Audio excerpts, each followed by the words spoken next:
when we face uncertainty, we ask a question: am I doing the right thing? Because I want to have need for control. There's really a need of control. Yeah. So then we come up usually two questions: how do I know? How do I know this job is the right one for me? How do I know this partner is the right one? How do I know if I want kids? How do I know where I want to live? Yeah. What if this partner is not the right one? What if this job is not the right one? What if they fire me? So this is usually what goes on in our brain, and therefore we should ask better questions. Already mentioned before. Yeah. So this one thing, and what would I do if I could do only one thing for the rest of my life? You can answer this question, what could I do if there's no failure? What would be the thing I do if I 100% succeed? Yeah. Normally we think always, why, what if, and there's a big content about the energy we put to failure. So, but instead of putting our energy, what happens if I fail? How could I succeed? We should shift our focus and our energy, reframe the word of failure.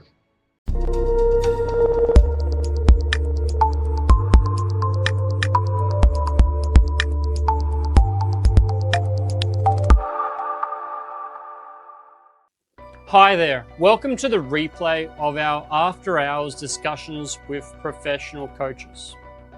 Your exclusive complimentary Sunday session for all of our community around the world, where coaching minds unite with our people to create real world results. I am Adrian Cahill, your host and founder of the Motivate community, and more recently, Monday Morning Motivation. As a global trainer in NLP, neuro-linguistic programming, coaching, and hypnosis, this weekly gathering brings some of my colleagues from trainings, my fellow students and coaches all together in one place where we can discuss, share, help change the world by delivering free, quality information that's here to help you transform.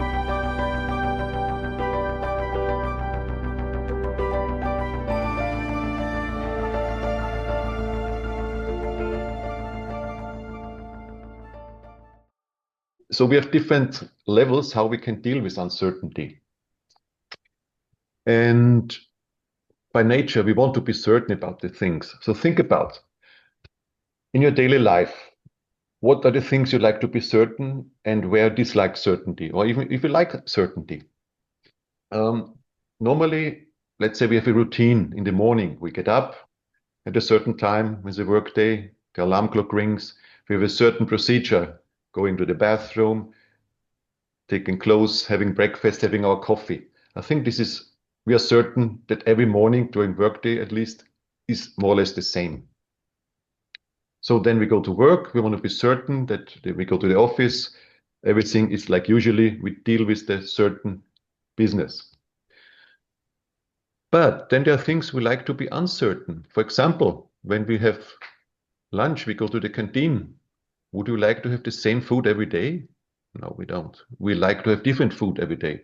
One day we like rice, we like noodle, we like meat, we like vegetables, we like vegetarian, we like fish, we like chicken. So there's different things. And when we look at this one, for example, we have certain things, or we have things we want to be certain that they happen. Maybe a relationship, we want to have a fixed relationship. Yeah, we want to have a fixed partner. Yeah. And then there's the uncertainty, where we can distinguish between a wanted uncertainty, we call it variety, for example, when we eat something, and with an unwanted certainty, which we normally consider as a problem, as difficult, right? So, and people are different. Wanted uncertainty, as mentioned, we have our routine in the morning, we have our work, we have our fixed partner, we're going to the same place for holidays, we're doing the same things in our spare time, we meet the same people. This is where people are certain. People who like wanted uncertainty, who go for variety, they travel to different places when they go on holiday. They're going to meet people, they socialize, going to new places, joining meetup groups, yeah, joining this chamber meetings, whatever is available there. For example, if in Shanghai or in Beijing, there's a lot of things you can do every day where you meet people, what you can do differently. Join some Toastmaster, join a sport group. So this is this is a wanted uncertainty. We don't know who we meet today, but we are eager to meet. Same is like dating apps in relationship. Yeah. So people, there's a lot of dating apps, and most likely these people, they have a wanted uncertainty in meeting people. So, but then there's this big thing of unwanted certainty, which we consider as problem. I have a problem here, I have a problem there. So, and this is the thing we are talking about today. Unwanted certainty, what it is. So we can have an unwanted uncertainty about ourselves, about yourselves. So where we are going our life. So which partner we meet, which which work we take, will we become wealthy, where do we live? So these all things which are uncertain from today to the future. We know about the past, but we don't know how we will be in the future. We have a desired, let's say we have a desired future. If we decide future, what we think, how it will be in our terms, where we will live, which partner, which company, how it will be financially, and all these things. We have a desired future. But this desired future very often deviates from the reality because there is something uncertain come along or things don't work out how we think about it. So uncertainty about ourselves, about yourself, where are we going in our life? So this is something we have an influence in. Also, if it works out not like we desire to do, but we have an influence in, we can do something about. And there's uncertainty about the world, which we have almost no influence or just a minor micro influence. Yeah? So think about what happens in the world now. There's a few wars going on. There's this economy downturn. There's an economic crisis. There's a, I don't know, some predict there's a global warming. There's this carbon footprint. So there's things we really cannot influence on a bigger scale. So these things we don't cover today because we have no influence, very simple. But we look about the things we can influence, and this is most likely the personal things or in our environment. Yeah? So there's one interesting, let's say, statement made by Tony Robbins. The quality of your life is in direct proportion to the amount of uncertainty we can comfortably live with. Yeah? So this means our life become better if we can deal with uncertainty in a better way, in a way how we're comfortable with. Yeah? Not overwhelming uncertainty, but we can deal with. So, and this is, I think, a statement we should keep in mind. It's a direct proportion. So this means we should try, we should do to be more comfortable feeling uncertainty, to embrace uncertainty, right? Okay, so, oops, that was one too much.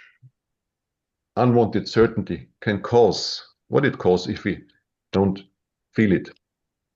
There's emotional impact. Yeah, we have fear, we have anxiety, we procrastinate, we have worries, we feel numbness, we feel paralysis in our actions. So it's mental, emotional paralysis. Mental state, we have burnout after some time. If it persists, if we deal permanently, we run into depression, we feel depressive. We have feeling of being powerless because it's overwhelming. We feel unhappy. And we have a resistance to cope or deal with uncertainty. We really start to hate it. We feel we don't like it. Yeah? We feel suffering because we are powerless. We lose control. And also one thing, we run into self-sabotage by not dealing with it. Yeah? So, and a very easy question, yeah. If we have unwanted certainty and we know what it can cause, so, and we see there's a lot of things which unwanted uncertainty can cause. So then it's very easy to see and understand the why. Why should we deal? Why should we embrace uncertainty? Why should we get more comfortable with uncertainty.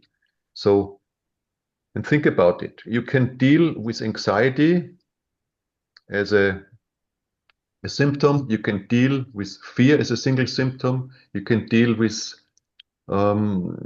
unhappiness as a single symptom. But when you see how many things are impacted by uncertainty, so would it be the best thing to deal with uncertainty first and see the impact on so many different things which are laying under?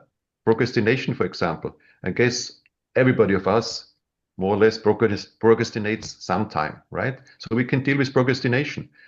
Why we deal with procrastination? Because we are uncertain in many cases. What is the outcome? Yeah. Should I take this job offer? Maybe they don't like me. Maybe my resume doesn't fit to them. So better I don't do it. Or maybe I do it later. Yeah. We find a person. If we're looking for a partner. Okay, this person. I like this person, but should I ask this person? Yeah. Maybe they reject me. I'm afraid of rejection. Something like this. Yeah. So a lot of things cause us to procrastinate, to delay, to not take action because we feel uncertain, right? So this has a really impact on our life. Like Tony Robbins said, the quality of our life is in direct proportion how comfortable we feel with dealing with uncertainty. Some of us are employed, have a job, and some of us are self-employed entrepreneurs. And I think for entrepreneurs, it's a must to be able to deal with uncertainty because we never know. Do we find customers? Do they pay us? How many customers we find? Can we deal with them? So I think it's even more important to have this resilience, to build up this muscle for entrepreneurs. Yeah. And there's one thing also you mentioned to I forget the word, the exact wording you said, but it's like a must. And then there's a thing. You can get comfortable to deal with it. Like a lot of people have fear, like to speak in front of an audience. I think this is one of the biggest fears people have, to speak in front of an audience, like to give a presentation and somebody's listening. But actually, there's no real physical danger to life. Yeah, we just feel a strong dislike because we think that people might judge us, might not be happy, might disagree, might argue with us. Yeah, but there's no threat to the life. So this is actually a perceived danger, psychological danger. We feel just a dislike to speak in front of people, but it's not a real danger. And yeah, Ray, becoming comfortable, being uncomfortable, right? Yeah. So everything around us is changing. We're aging, the weather change, the environmental things change, the economical change. So everything is changing, yeah. So, and there are things we have no influence on. And to deal with it, to improve our life, is just to get more comfortable dealing with these uncomfortable things we dislike, right? Anybody else would like to share? So please feel free. Open your microphone or just join in the write in the chat. Everything's okay. Darko, yes, please go ahead. I was thinking I want to share where, I guess, at least in my country or some part in the world, we are taught to have a feeling of certainty. So that's why we are learning how to plan. We are making plans. We are making strategies. We need to do this. We need to do that, and we have some feeling of certainty when we have a plan. When we know what to do. But according to my experience, not all the times the plans can come true. So maybe we may have the best plan, but the result may end differently. So that's why we need to learn to deal with uncertainty. And I believe that this comes with experience, with life experience. So that kind of feeling of certainty, I think we need to have more when we are young. But after that, we are coming more and more open to be uncertain, to come uncertainty. So this is my thinking process. Yeah, Darko, thank you for sharing. So, and as you said, this is we have a desired future about everything. We want to make a plan, and we have a certain need for control. But sometimes we do not realize that we cannot control everything. We think we can, but then we are not happy or afraid or whatever if we lose control. Yeah? And the thing is, and this is the next slide I want to share, what we can control and what we cannot control. So, and by trying to control things we can't control, this brings us into stress, anxiety, and a lot of more factors. Yeah. So a few examples what we can control. This is by far not everything. Yeah. This is just a few points we can control. We can control the limits we have. We can control the attitude towards the things we have. We can control our self-talk, and that's very important. Yeah, how we talk to ourselves, which language we use when we face uncertainty. We can control what we are doing, how we react to things we don't like. Yeah, how we can influence it, how we can improve it. We can control the potential we have. Yeah, we can learn to deal with it by taking small steps. We can react, how we react. We can reframe it. We can rephrase it. We can do things, and we also can deal where and how and with who we spend time with. So this is always our influence. So we have a lot of parameters.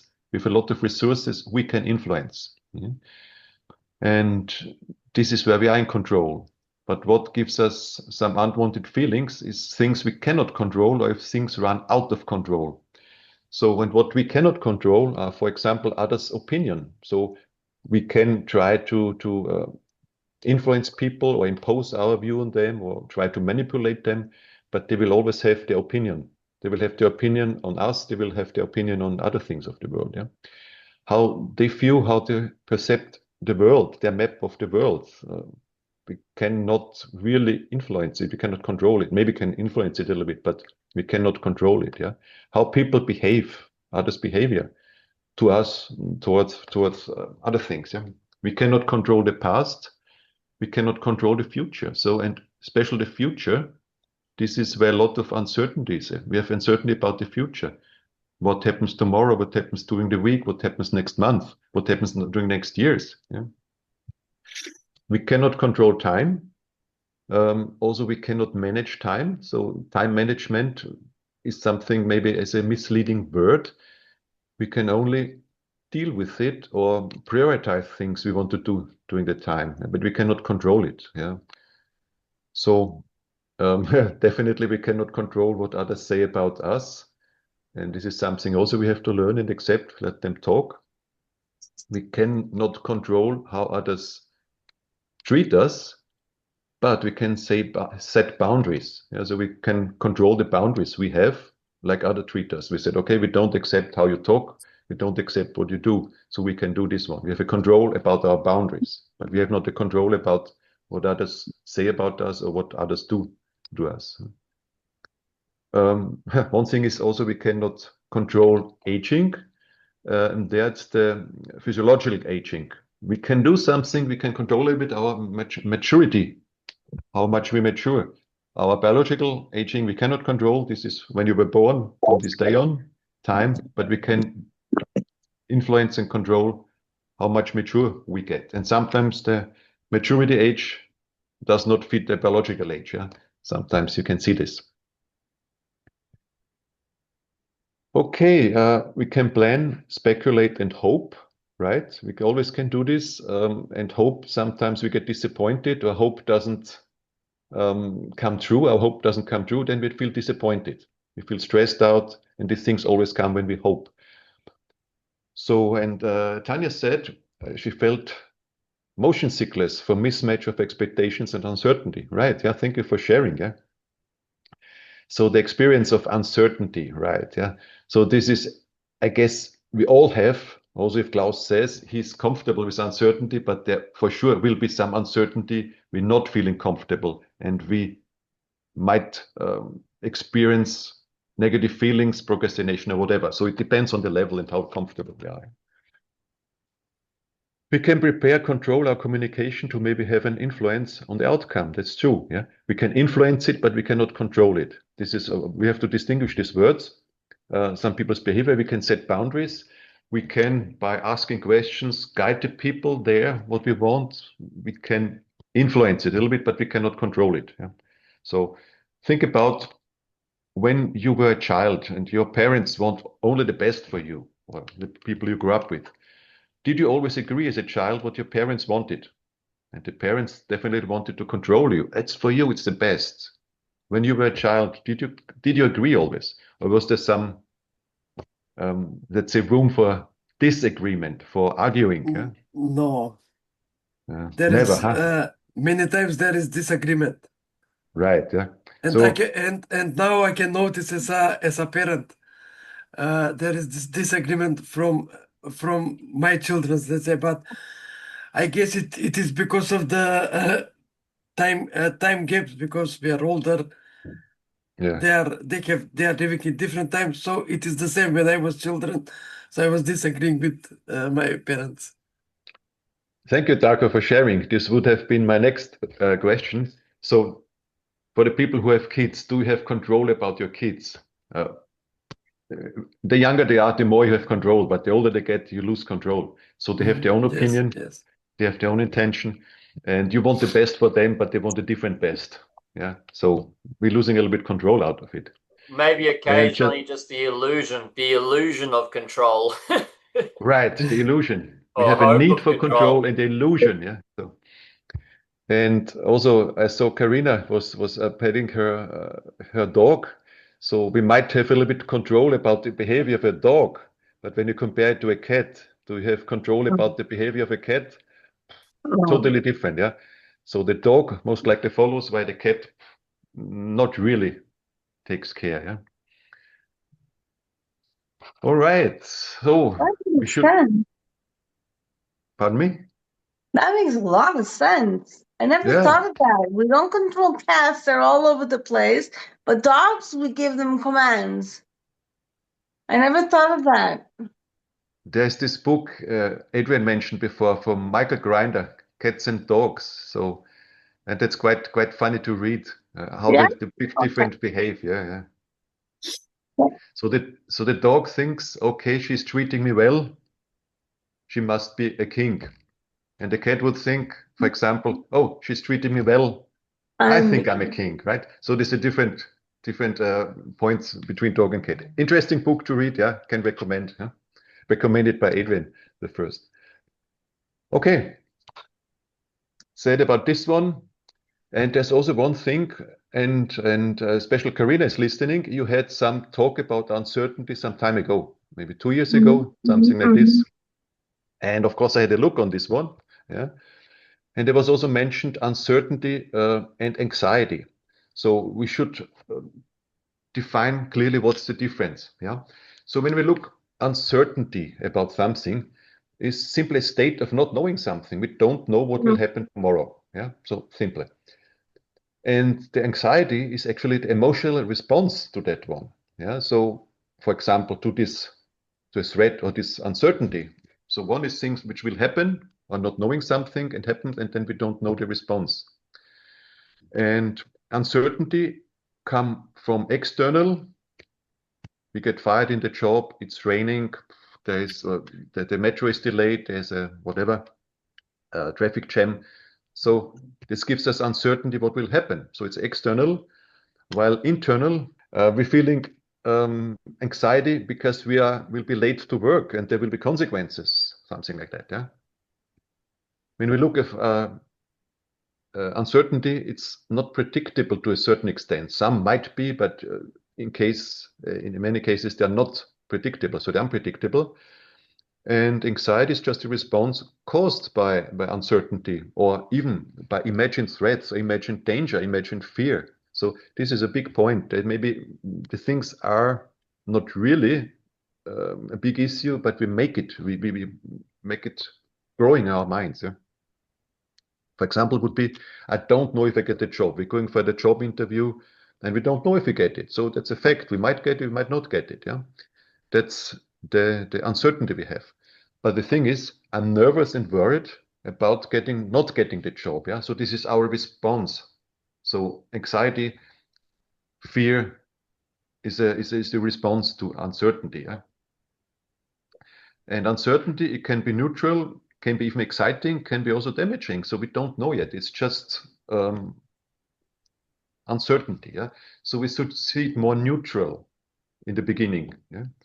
And anxiety, of course, anxiety, like usually, is negative, uncomfortable, distressing. So while uncertainty might cause troubles, but it can also bring opportunities, and that's the thing. Yeah. So if you say, what would you prefer, uncertainty or anxiety? It's not a real distinction you can make, but for sure, anxiety is most likely negative feeling, why uncertainty can have a positive impact, can be opportunities, can even be a great experience to deal with uncertainty. Yeah? So it's a fact of life, uncertainty always will show up in our lives. Jacqueline, in the chat, as teachers in school with those kids, total illusion of control. Yes. Remember when we were at school, and I think we were a class, when we go to the high school, we were only a class with boys, and we really behaved bad. Yeah, so the teacher had a tough time. Our teacher had a tough time. And I think Jacqueline apparently is a teacher, so dealing with kids, especially younger kids, can be very challenging. Disillusional. Yeah. We can control them by power, by threatening them, by making them down. But this is not what I mean by control. Yeah, you can always put force on somebody to control it, but that's not the right way. By not control, I mean we have no real influence it. Yeah, you can control it by power, but that's not the right way. Adrian, Michael Grinder, Charisma. Thank you for Yeah, sharing that's a this book recommendation. That was a book recommendation you said before. I wanted to put in there, he's a good trainer and executive coach, because some people in the house do that. Chris Williamson used to bring him over to China. Then COVID came. So yeah, it was a great book to recommend. It was a great suggestion. That was the name of the book. That's all. Okay, thank you for mentioning that. Yeah. So if anybody is interested, it's really a nice book. Yeah. And it's quite a lot of wisdom in it. Yeah, simple wisdom. Yeah. So easily to understand. Okay, so we should embrace uncertainty. What does that mean? So if we look back, and we had already university schools mentioned, can we be certain to get in an exam every answer asked? No, impossible. We can learn. Sometimes we're lucky, sometimes we know everything, but we cannot most likely know all or answer each question in an exam or in a test. Does it really matter? Maybe. So it's also a personal issue if it matters to you or not. Yeah? So most likely sometimes there's a certain quota where you need to be positive to pass the test, but if you have all questions right or not, okay. Some people take it serious, some people don't care that much. So, and the thing is, does it feel good? Uncertainty. Sometimes we always like to have pleasure and avoid pain. This is actually, it's a stereotype, which we will see later. We try, in most cases, avoid pain and go for pleasure. And there's also a lot of pleasure we see nowadays is this instant gratification. We see more and more people like to watch these short clips in TikTok or the moments in WeChat and these small things of gratification. And we lose actually the feeling or the need sometimes to do the hard work under brackets. Yeah. For example, if we do physical exercise, we go to the gym, we want to train for a marathon, we want to run a marathon. Is each training pleasure? To go to run 10 kilometers sweating, it's too hot, it's too cold. Is it every time a pleasure? No, not necessarily. But we have the higher goal of achieving to run a marathon. So it makes us feel good, let's say mentally, emotionally on the long run, but maybe not particularly when we take the exercise itself. Yeah? When I think now I have to go run out 10 kilometers, I feel not happy.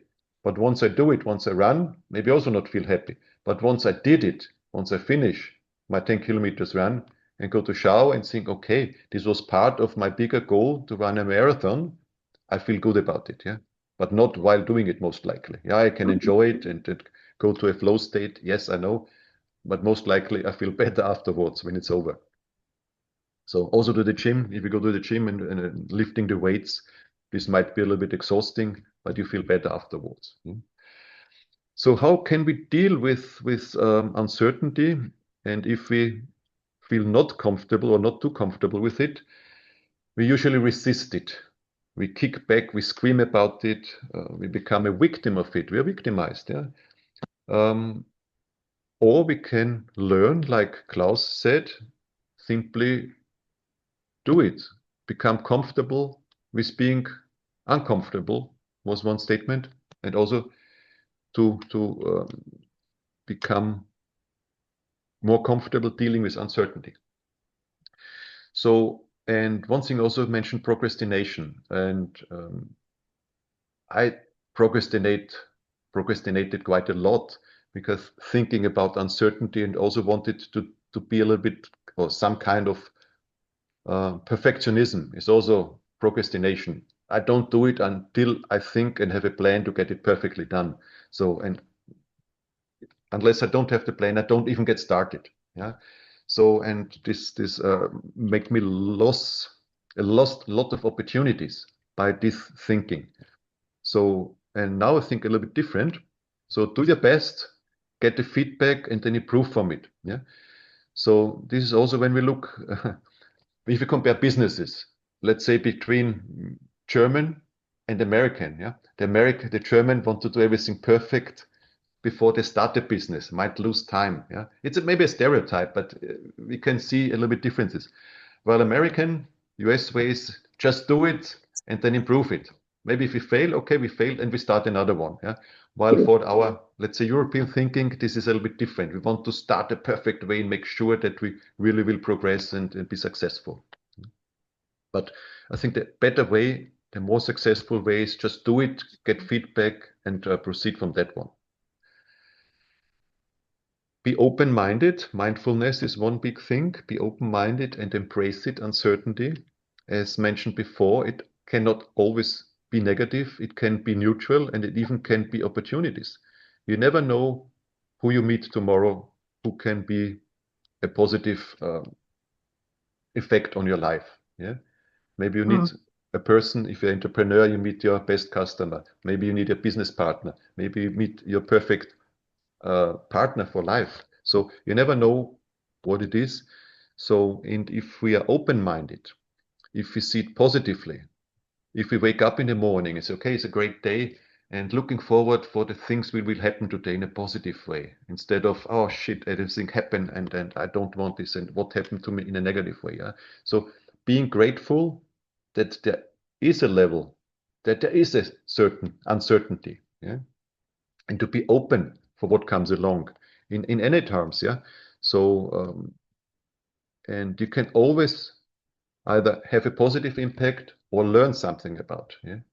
Also, if you have a, let's say you meet a person you dislike, you have a financial disadvantage, you can learn out of it to improve for the next time. Yeah. You know, okay, these kind of people, I don't resonate so much, avoid them, this place, whatever it is. Yeah. So be open-minded, embrace it, and make the best out of it. Be grateful. This is let's say a universal tool for almost everything. Be grateful for what you have in life. Usually, most of the time, we have negative thoughts about what we're missing. We see on others, oh, this person have this big car, this person have the better partner, this person has so much money, this person has a better job. Yeah. Yes, they might have. It might also be an illusion. But be grateful for what you have. Whatever it is, can be a small thing. Use it as a foundation to build up your life, to get more towards your goal. So this is always a good thing. Ask better questions. Yeah. So the typical victim question is, why me? Why this happened to me? Yeah. There will be no answer. It just happened. So the better question would be, okay, that happened. What can I do now? How can I improve it? How can I learn out of it? How can I help other people to avoid it? Yeah. So we also consider sometimes we are too ego-driven. Only think about us, me, I. So how can, from what happened to me, other people benefit? I help others. Yeah. So this is not the egocentric, it's more the ethnocentric point of view. If something happened to me, instead of being a victim, how can I rephrase that? How can I reframe it? How can I learn out of it? How can I help other people? What happened to me? So be grateful, ask better questions, to embrace it, yeah, to deal with it. Mimetic desire. Can you a little bit elaborate what you mean by this, Jacqueline? Mimetic desire. Desire for what? For reaching your goals? For expectation? Like you were Yes. mentioning, we often like to, someone else has a great partner, someone else has a great Yeah. car. And I read an article in our high school AP psychology classroom, and I think that's the title, Mimetic Desire. Like, it's so powerful.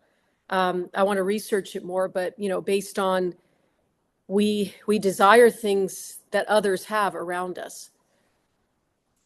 So Right. you mentioned that, and it just came to my mind. Yeah, thank you for sharing. That's interesting approach. If we desire what other people have, I think that's not a real positive feeling. To reach, not so to reach our goal, but towards the way to our goal, because it contains some what's the right word?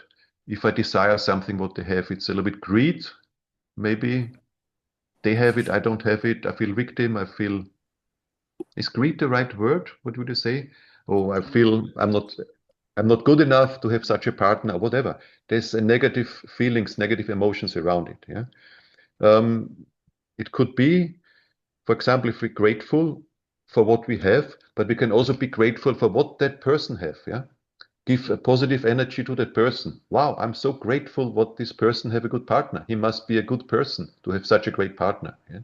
So and not to envy it, just to give positive energy. Yeah. So, and I think by this one, it opens up a lot of more opportunities to us to feel more, to feel not so envy or anxious or whatever. Yeah? So there's opportunities for us. We also can find a great partner, have a great job, let's say. This person has one, I'm happy for him, and not give negative thoughts and energy. That's my approach on that one. Yeah. Mimicking, I think, not mimicking. Okay, so, I would think mimicking, the meaning of it is embodying the other person. Example, if I want to be a public speaker, I will look up to Anthony Robbins or Lisa Nichols or other public speakers that I would like to be. I'm embodying what they are, what I want. I think that's what it means. yeah, this is, NLP, we have the modeling. We model what we like on other people, but we don't copy them. We just model what we want from these other people, not everything. We don't copy the person. And as Klaus right, we don't compare us with other person. We just take the good traits and model them. Yes, exactly. So, and if I understand the word mimetic correct, means a little bit like minimalize. So I belittle myself. I turn down my expectations. Is this a right, Jacqueline? Could I understand it right? Minimize my expectations. Mimetic. I'm going to have to look it up. I was proctoring another test, and I saw the article, and last spring, and I was like, oh my goodness. But it was something like that, and it said in the article that the desire comes from maybe not truly wanting something, but based on the peers around us, the group effect. But the mimetic part, let me look it up and get more on that. Thank you for sharing that one. You just mentioned an important topic, the peers. The peers around us, yeah, they influence us a lot. Yeah, there's this saying, you are like the 5 people, you behave like the 5 people who permanently around us, something like that. Yeah, so the peers are very important, and I think this is also what I like on this group here. Set up the motivational group. There is always supporting people around. Yeah, so the Sunday sharings, I like them very much because there's a lot of people which also uncertain. You meet people online, which is a peer group. You hear about interesting topics. You hear things. You get a new point of view. There's no negativity. So there's no people who want to judge yourself. There's no judgmental things who want to give a better advice. So the peer group is very important. So, and if you want to grow and embrace uncertainties, definitely a growth option. We want to grow, maybe outside our comfort zone. So then it's also important what peers, what friends you have who support you, not make you down, don't belittle it, who support if you want to grow. Yeah? So peers, very important. When we can tell the difference between internal and external, losing the sense of where the internal compass is. Yes, that's true. And I have it. Okay, this is the next slide. Yeah, but usually when we face uncertainty, we ask a question: am I doing the right thing? Because I want to have need for control. There's really a need of control. Yeah. So then we come up usually 2 questions: how do I know? How do I know this job is the right one for me? How do I know this partner is the right one? How do I know if I want kids? How do I know where I want to live? Yeah. What if this partner is not the right one? What if this job is not the right one? What if they fire me? So this is usually what goes on in our brain. And if you look at our brain, we have, let's say, 3 main areas. The amygdala, fight, flight, freeze, hide, whatever, is just dealing with things when it comes to a threat. We have the hippocampus, and this is normally where we have this circling thoughts about what if and from the past to the future, and where we deal with this fear. You call it fear porn because it's not actually rational. It's just in our brains. So, and then we have the neocortex, which is basically the cognitive thinking, and this getting blocked by it one. Yeah, it gets suppressed, so we cannot make a cognitive, let's say, rational decision if we're dealing with these questions on a permanent basis. Yeah, what if this happens? What if only have the negative thoughts? They block and shut down our cognitive rational thinking. Yeah, but not only the thinking, but also intuition. Some people are very intuitive. They make decisions out of their guts feeling, not from their brain. So basically, if we cycle and linger in this, how do I know what if? We take ourselves the opportunity for making rational decisions, but also intuitive decisions. Yeah. So, and therefore, we should ask better questions. Already mentioned before. Yeah. So this one thing, and what would I do if I could do only one thing for the rest of my life? You can answer this question. What could I do if there's no failure? What would be the thing I do if I 100% succeed? Yeah. If it's impossible to fail. So normally we think always, why, what if? And there's a big content about the energy we put to failure. So, but instead of putting our energy, what happens if I fail? How could I succeed? We should shift our focus and our energy. This does not necessarily mean that we not fail. Yeah, but a failure, we don't fail actually. Either we achieve the result or we learn something about it, but we actually don't fail. It's also a reframing. Yeah?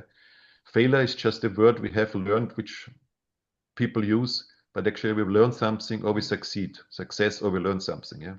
So also reframe the word of failure.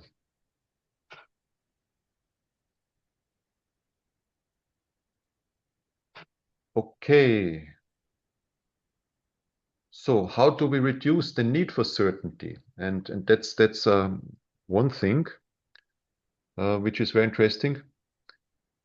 We have certain safety behaviors. Yeah, we seek reassurance. Are we sure really we should take this decision? We ask others for their good opinion. We double check. Is it really what we can do? Can we not do better? Yeah. We try to avoid situations, and we sometimes over preparing. Yeah, we take a belt, we take suspenders, and even grab our trousers with the hands, not to lose the trousers. Also, sometimes we try to avoid social situations. Should we go to that meeting, networking, or not? The people are not nice. I don't like to talk with them. So we should notice that one. Notice the safety behavior and how we behave in the situations. One thing we always should look at our thinking, what we think about it, our self-talk. So do we use what if or how to questions, what if I fail, if I mess up, if I can't do it. So these negative things which keep us in this track of feeling we cannot succeed or we will fail. So notice the thinking, notice the self-behavior, notice the thinking. So, and then if we have, let's say, we face uncertainty, we feel still uncomfortable with it, so just break it down. Yeah, we said there's this salami tactic. There's a saying, how you can eat an elephant piece by piece. You cut it down in smaller pieces. How you eat a salami, you just cut it and eat it slice by slice. You cannot eat it as one piece. Yeah, so you practice the dealing with uncertainty, tolerating uncertainty by taking smaller chunks, by chunk down, not to face it is a big part of it. Yeah, this is one thing of learning it. Also, similar approach when you want to get rid of some fear of danger. For example, walking on an elevated level, you just gradually, small steps, increase the level of height to deal with fear. So, and then one thing is identify your central beliefs regarding uncertainty. And so we have now beliefs. So, and this is a big foundation. What do we believe? Do we believe we live in a dangerous world, or do you believe we live in a abandoned environment, in a supporting world? So what is our core beliefs? So believing the world is a bad place or believing the world is a good place? So this is a fundamental belief change we can do. And do we trust in our abilities, or do we distrust or are always afraid of our abilities? So also, if you don't tolerate uncertainty, you most likely overestimate danger, threat, and underestimate abilities or possibilities this will bring. Yeah. So if I think I'm not safe, people cannot be trusted, the world is a dangerous place. So this is really the core beliefs what we have about our world. Yeah. So the same is if we live in an egocentric world, if I'm only in the center, or if we live in an ethnocentric world, we also put other people in. So this is some fundamental things, point of view on the world, beliefs we can work on. And if we deal with this one, if we, for example, see the world is a good place and we have a lot of good people around, with a lot of happiness around, but sometimes there's a challenge and there's uncertainty, and then we deal with it. Yeah, so we can relax a little bit to deal with it over time. Okay, interesting. Yeah, Adrian, may I ask you to support on this interesting question? Yeah.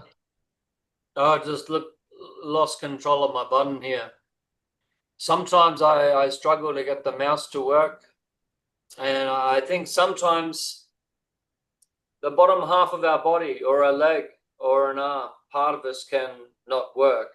And I say part of us because it's good to see us as a whole and from a holistic point of view, but sometimes it's good to include more and sometimes it's good to separate. But sometimes I've lost control of this vehicle Yeah. Yeah, sometimes there's outside karma, inside karma. And we've got to be careful with our cars and our vehicles because, sometimes.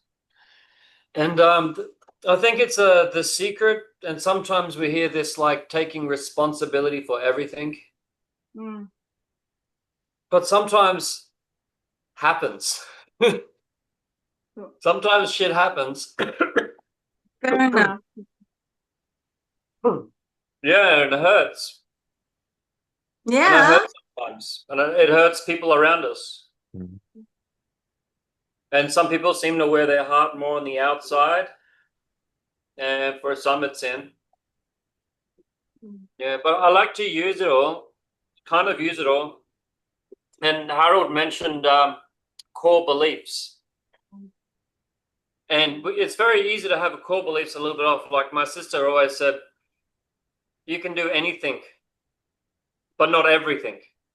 Mhm. So you can kind of do anything in life, but you can't do everything. Well, can you really do anything? Can you really be an astronaut? Sure. And Karina, at the moment, you're not going to be an astronaut. No. No way. And it I'm not going wasn't. to be a basketball player. Well, not at the pro leagues. But we can be a bit more mindful. Yeah, but remember Milton Erickson lost the greatest, hypnotist, lost a lot of his body, and even just maybe losing some of our freedom or losing our prized share or money, because some people have lost money. The closest ones are the heart, are when people have lost children or family members, and in those points, I don't know, I've got to find certainty in something. Sometimes certainty myself. Nice clothes like you have so you can feel warm inside and get comfortable. Get comfortable with the technology that does work. Your heart works. You got a great heart and a great mind. Makes sense. Okay. Good advice. Thank you. Yeah. Hey, Harry, one more core belief. Sensing versus judging. We're Okay. often judging the world and trying to make things fit. And sometimes we've got to fit into the world. Yeah, Right. and like indigenous cultures were often more sensing, and even judges more sensing, judging bank accounts, seeing what's in there, and manipulating the world to fit us, versus sensing, which is more feeling, and sometimes it's really soft. You're feeling your way around, and that goes with the core belief of like world being abundant or in scarcity. It's so great to question these core beliefs, and as you share these, every now and then there's like a little ding. Thank you. Thanks for the other shares to the group. Yeah, thank you for your input, Adrian. And I think judging is easy, while sensing, we need to feel some kind of relaxed and certain about that we can make a good decision. While if we mingle in uncertainty and fear, I think we cannot really make a good decision by sensing. So, or intuition, because we just distracted for that one. There was an earlier question from Greg about safety behaviors list. Double is right or wrong. I mentioned this in the, I think you mean in the notice the safety behaviors like double checking. It's not necessarily right or wrong, but it's just a behavior. If you are over anxious in doing things, yeah. For example, you leave your house and then walk back and check if you locked the door. Got out of your car, you walk back if you see that you locked the car, something like this. Yeah, double checking, over checking, too much safety and how you behave. Yeah, or if you present at the moment, you do something and you know it's okay. Yeah, or if you step back and checking again. Yeah? Also, if you predict it to the future, if there's something uncertain and you need to make a decision, most likely you will not have all informations. So there's still something left open that it can go left or right or good or bad or whatever is your perception. Yeah. So, and if you're too anxious about the future, you like to increase your checking behavior, your safety behavior. That's the meaning. Yeah. Okay. Double checking is good. For example, if you go to the doctor and you get some result you're not happy with, maybe you go and check with a different doctor. So double checking. It's depend also on the situation. But if in general have a tendency to double check and triple check, then it's a increased safety behavior. And this might not be beneficial. Right. I got it. Thank you. I understand. Welcome. Could I add something? Sure, sure. Hi, everyone. Hi, I'm Tanya. Hi. I'm new to the group. So I actually had a bit of an epiphany this morning. So I already mentioned that I'd been going through a bit of kind of vertigo, motion sickness over the past week or two with the level of uncertainty that comes with entrepreneurship. And you mentioned that earlier. And then my husband and I went off into the countryside for like 24 hours. And as happens sometimes when you walk in nature and you have a good sleep, and I was half asleep, half awake this morning, and I suddenly had this imagery of something. I'm going to share it. It's to do with double checking and safety and all that, right? So I had the image of being on a trapeze, like you're swinging and you're reaching out for the next, the next bar. And you're probably familiar with this metaphor that you're swinging from one swing to another and you're grabbing with one hand, but you're not letting go of the other hand. It's still holding the old trapeze and you're stuck. Like you're partly in the new one, partly in the old one. You're kind of stagnating there and not moving. And I had this imagery of that where I was letting go, getting hold of the other one.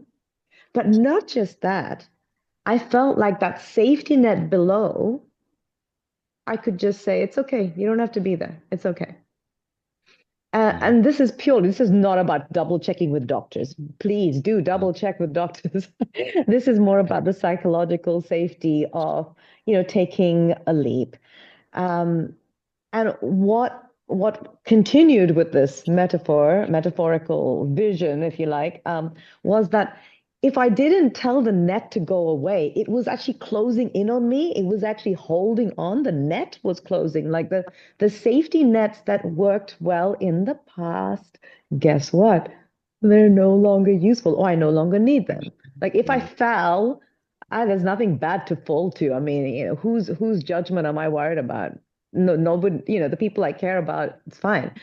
So, it was an interesting one, because theoretically it's not new, but when you actually sort of feel it and realize where it is that you're willing to let go of the control and the safety net, it's a good moment.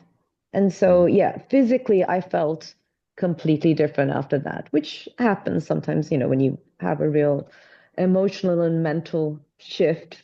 Yeah, I just thought I'd share that because, and please, quick disclaimer, please do see your doctor twice if you need to. This is not about that. This is about something else.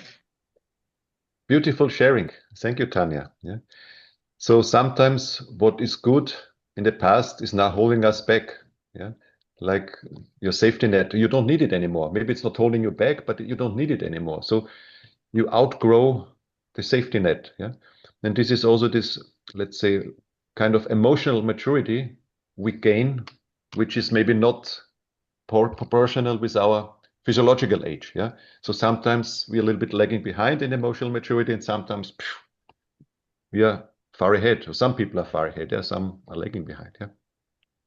Beautiful sharing. Yeah. And one way also to deal with uncertainty is self-awareness. So self-awareness, I think everybody has self-awareness to a certain extent, internal and external self-awareness. So internal, of course, understanding ourselves, our weaknesses, our strengths, our values and motivations. We need to be aware of, yeah. So, for example, I notice I get defenses when I feel criticized, yeah. This is a trigger. If somebody criticizes me and you're triggered by this one, you get defensive. Or if not, then you can be thankful for somebody criticize you in a positive way. You can learn how to improve. Yeah. And external self-awareness is understanding how others perceive you, recognize you, and then see how you impact other people on that one. Yeah. So an example, in the meeting I came across as impatient. I should slow down when I talk. So, and I hope I speak slow enough.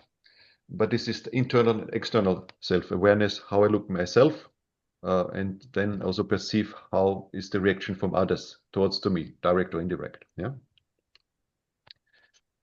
Then, of course, self-awareness is very important, and some traits of showing high and low self-awareness. High self-awareness, of course, you continuously reflect on your thoughts and actions. If you make mistakes, you admit them without defending them, yeah, not justifying them. I make a mistake, okay, I make it, I can admit it, say sorry in case you need, you step on somebody's toes, learn from it, improve it. You know your emotional triggers, like I mentioned before. If somebody criticizes you and you feel stressed, it's a trigger. Yeah, deal with your triggers.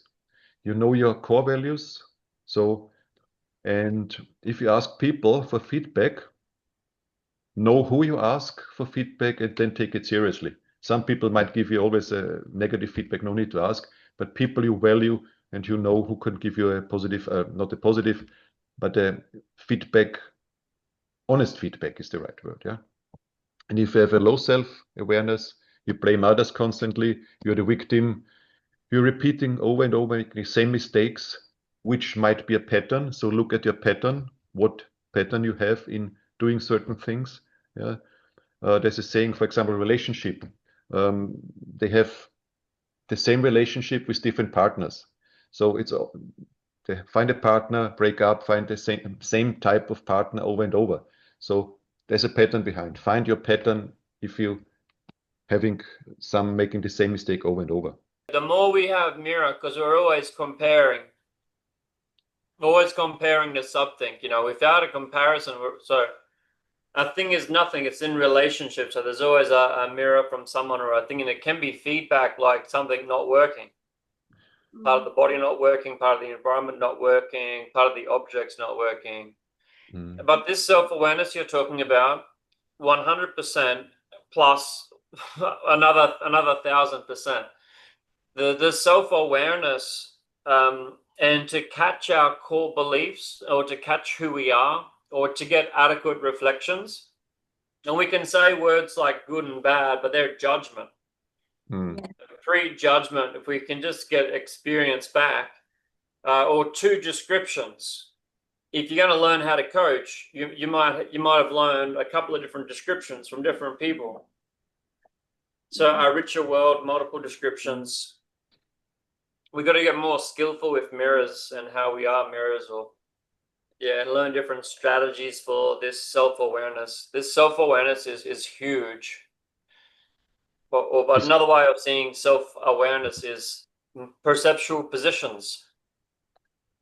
I mean, self-awareness is its own topic. We could talk about it in a separate session. Yeah, it's huge, as you said. I just give it three slides, and this is already a lot in this presentation. And to answer also Stella's questions, I think there was the first slide and the second slide on self-awareness give you already some answers.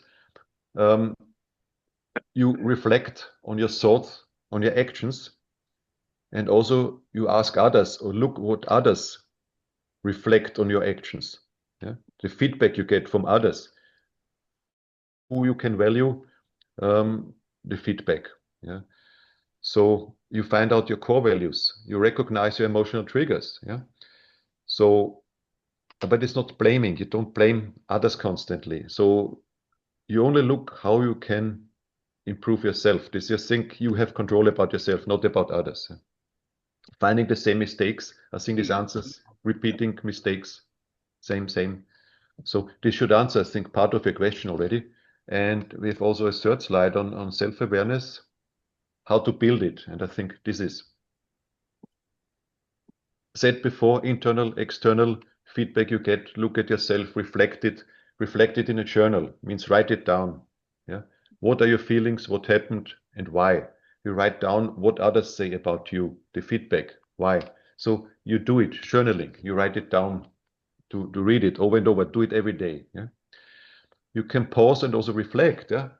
So sometimes we're too much in the past, we sometimes too much in the future. Just focus on the now, pause, reflect. What does it say to me? What is happening to me? Where do I feel it? Why do I feel it? Yeah? So reflect in it at the moment when you calm down.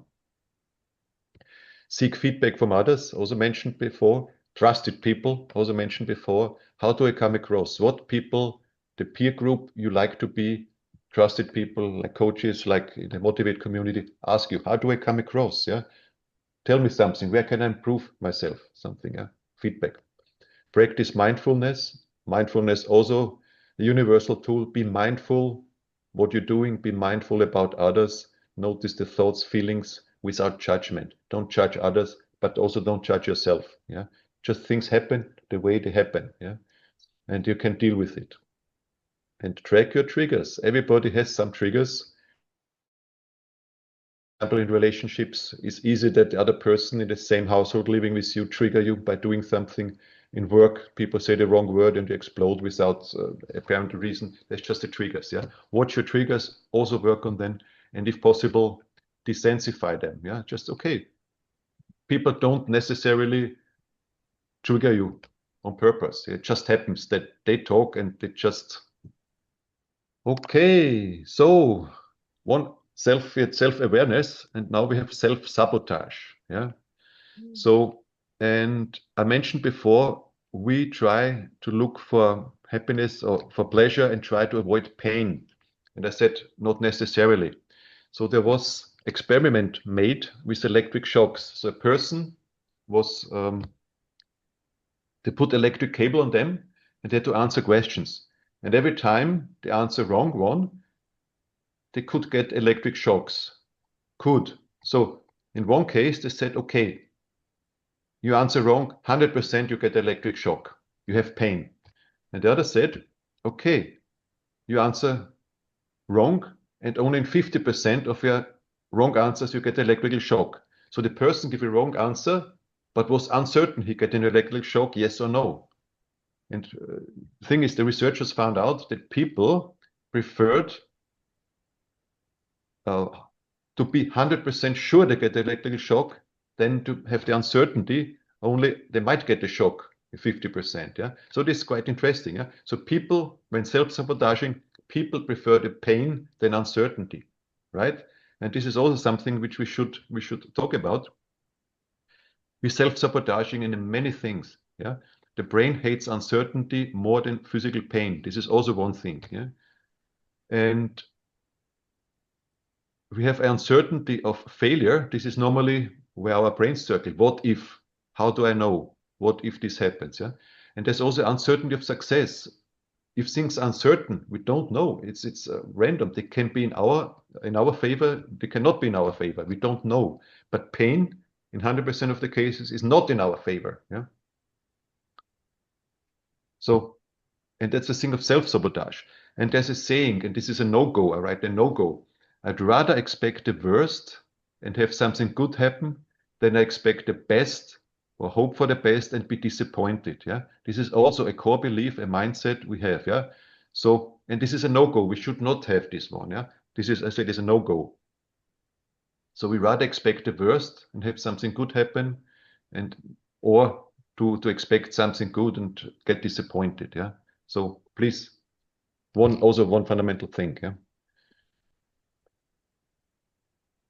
And also, we talk about other forms, avoiding uncertainty. Yeah, you cannot avoid it. It's there. Uncertainty is part of our life. We cannot avoid it. Yeah, you learn to deal with it, embrace it. And as we mentioned before, there's so many things which uncertainty cause: fear, overwhelm, self-sabotage, procrastinating, anxiety. So learning to deal with uncertainty can help in so many different emotions and feelings to deal with than just one. Yeah. So this is really a must, and special for entrepreneurs or going to be entrepreneurs. Dealing with uncertainty is also a must. Yeah. It's a thing. It's uncertainty is there. You can nothing do about it. You can only learn to deal with it. Is here. Either it's uncertainty of your person, of yourself, or it's in the outer world. Yeah, you can never delete it out of your life. So embrace it. Yeah? Strengthen also your internal sense of safety. So where do you put your energy? Do you put your energy on the what if questions, or you put your energy on a possible output, a positive output, to say, okay, you embrace it. I don't know what's happened tomorrow. So tomorrow is another day. I don't know which interesting person I meet. I don't know which occasion I meet, which might be also challenging, but where can I grow? Where can I learn out of it? Yeah. So that's also positive. If something negative happens, what you can do, reframe it as positive. And simple things, don't overthink it, don't procrastinate, stop ruminating, just take action. Yeah. So that's one of the things, just do it. Like some famous sports company says. Okay, one thing is, we said embrace the uncertainty. It might take opportunities. Sometimes it's easy to say, but there might also be sometimes very challenging news, where it's hard to embrace it and look forward to it. Yeah? Imagine, for example, you having a health condition and you go to the hospital to have a medical check, and they say, okay, it doesn't look good. Wait 1 week, you get the result within 1 week. Yeah. So we have now 1 week where your mind is rotating. What will it be? Yeah. For example, you feel unwell. Could it be cancer? Yeah. So there's maybe 3 options. Yeah. Actually, it turns out to be nothing. There is no result. Okay. What is your happening? So you acknowledge the range of possibilities you have. Yeah. So there is nothing. You get the result and said, okay, everything good. It's just a minor thing. You will be happy. You will be released at the moment. Then you say, okay, it's something, but we can deal with it. So it's medium change. Then of course you feel uncertainty. What will it be? Do I need a physical treatment, like an operation? Do I need medical treatment? What will there be an influence on my life? Or it is really a serious thing where you might have cancer, you might get a chemotherapy, something like that. Yeah. How you deal with that one? And acknowledge the range of possibilities there are, how you deal with it. Yeah. You will most likely not have a positive opportunity there when you get a very negative result. Yeah, so you will deal with it. You need to prepare, acknowledge it. There's a range of possibilities that you might freak out, that you feel uncertainty, that you might cry, that you might feel anxious. Yeah, and one thing is also that you have prepare for the feeling, not the outcome. So the outcome of the result is the outcome, but how you feel with it. When you read the result, when you get it, what feelings will you have? Yeah, if there's nothing, you will be happy. But when it's a negative, very negative, or a bad outcome, you will have certain feelings about it. Yeah, what do you think about it? So you need to prepare for these feelings. Yeah, how you deal with these feelings when you get the result. So you also can choose how you want to receive the result. Do you want to be at home? Do you want to go to the hospital? Do you want to have somebody with you? How you want to perceive it? Yeah, in case it's a bad news. Yeah. So then also how you have some kind of emotional emergency tools, first aid kit. So what can you do if you get bad results? Yeah. How you can calm yourself down. Yeah. Do you want to talk to somebody? Do you want to take a walk? Yeah. Do you want to cry? Whatever it is. Yeah. So you should know, in case there is something coming up, how you want to deal with it emotionally. It's not to suppress your feelings or your emotions. You need to prepare how you can deal with it in case. Yeah. So what happens after you receive the news? What are you going to do? Yeah. So do you meet somebody? Do you want to share this information with somebody? Do you want to go into yourself? Do you want to meditate? Whatever it is. Yeah. So there's a certain procedure how you can do it. Also, one thing is sometimes you have delayed reactions. Yeah. You get the result, for example, a bad result, and then you, I didn't expect it. Yeah. You don't realize it emotionally. So this comes a little bit later. Yeah. So you get to the hospital, they go home, and then you just emotionally realize that it was bad news. Yeah. And then you start really grieving. Then you really start to freak out. Then you start panicking. Then you start to get anxious. Yeah. Maybe not at the moment you receive the news, but later. So give yourself permission for delayed reactions. Yeah. It's most likely not at the moment to react. Yeah. And also what helps, prepare a grounding phase, for example. What can be an example? Like, oh, this is not the end of my story, it's just another chapter. Yeah. So validate it by some phrase, not belittle it, but don't also make it too big. It's just another chapter. Yeah. So, and also it's an opportunity, a possibility to grow mentally, personally, and to also help others. It's always a possibility to grow. Also, if you have bad news, if you run through it, if the process is not nice, but there's always a possibility to grow. Yeah. Prepare grounding phrases to it. Yeah. So this is just in case it really happens, some serious things, and you feel embrace uncertainty in this case doesn't feel right. Yeah. So you just prepare how you deal with the situation, mentally, physically, with your peers, with your environment. Okay, so then, and this is my last slide, and maybe Karina, remember this one? This was your first slide in your presentation some 2 years ago. What Dino brought, he was the facilitator of your meeting. Uncertainty is where the magic happens. It's a birthplace of possibility, creativity, and change. Yeah, we should keep that in mind. Is where the magic happens. Yeah? And if we have core beliefs, if we embrace it, then it's really brings a lot of possibilities and change to us. Yeah. So, and within this 1.5 hours or 80 minutes, I hope I could address a few ideas about how to deal with it. We just make it maybe a little bit more understanding intellectually. But if you really want to embrace it, you need to train the muscle. You need to do it every day. Yeah? Deal with it. Expose yourself to uncertainty. Train the muscle. Be grateful. Ask better questions. Yeah? Be thoughtful. Be mindful. Yeah? This is the real thing, how you can deal with it. Yeah? This was just, let's say, a trigger, how you can do with it. But when you deal it, expose yourself comfortably. Yeah? Not too comfortably. It should be challenging to grow a little bit outside your comfort zone, but comfortably deal with it and see always the positive. Also, if something happened, you always learn out of it and you can help others, right? It's also one part of the growth.